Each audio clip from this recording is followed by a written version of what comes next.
Now, perhaps a sign the former president might find this latest campaign tougher going than his other two, as Caitlin was just referencing. It can be found in Roberts County in the Texas Panhandle, most heavily pro-Trump county in 2016 and 2020.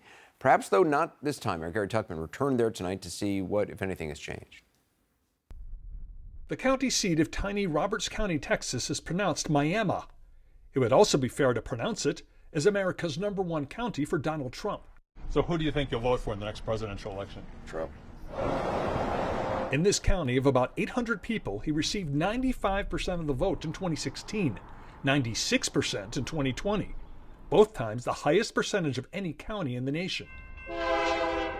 But is Trumpism on track for continued success here? I just think it's time to move on. This is our 4th visit here since Trump was elected president, and on this visit there is a notable shift. Ron Swart and his wife Kay are retired and live on a hilltop ranch in the county. They and everyone else we interviewed for this story say they voted for Donald Trump in 2016 and 2020. If the Republican presidential primary were today, do you know who you would vote for? Probably DeSantis, possibly Pence, but definitely not Trump. And your husband?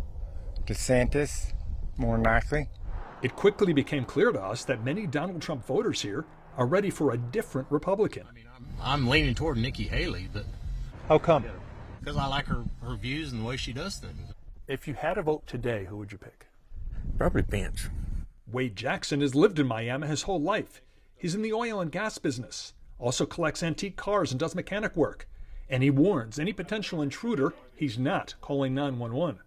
He's a lifelong conservative Republican who's not shy about criticizing the man he voted for twice. He's done some shady things that I'm not real fond of right now, so I'm going to see if there's something else better than that. What kind of shady things?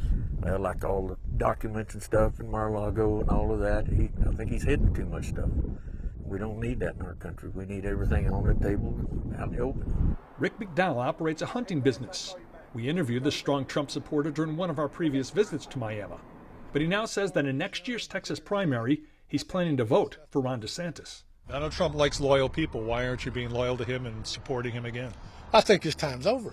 I think he's got too much baggage. Trump certainly still has enthusiastic supporters in Roberts County. So I'm going to stay loyal, and I will stay. You have stay no with issues Donald. with the way he conducted himself during his presidency? No.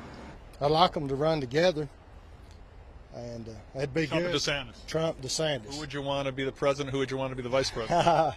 That'd be good. I don't know. I think DeSantis might could get elected more easy. Trump's got a lot of people that hate him. All in all, it does appear Donald Trump has some challenges here. New challenges. I voted for him originally because I was really voting against Hillary, and then I was voting against Biden, and then I thought he might be good for the country. But he's done a lot of disturbing things that are not good for the country, and I don't think, yes, and I don't think he's what we want representing us, who we want representing us. What disturbing in your mind?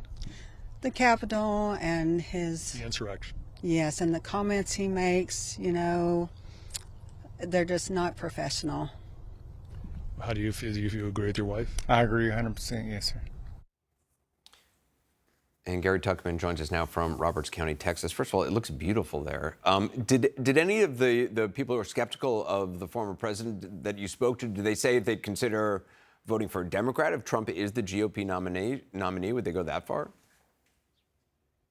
The answer is no, Anderson. Nobody I talked to who's become disenchanted with Donald Trump gave any indication they would go that far. And I got a pointed answer from that couple on the ranch, a ranch that's been in their family for more than 100 years, by the way.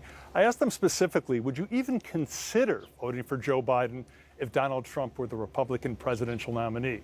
And the husband, Ron Swart, answered me. His answer was, quote, I'd never, ever vote Democrat. Anderson? He knows where he stands. Gary Tuckman, appreciate it. Thanks so much.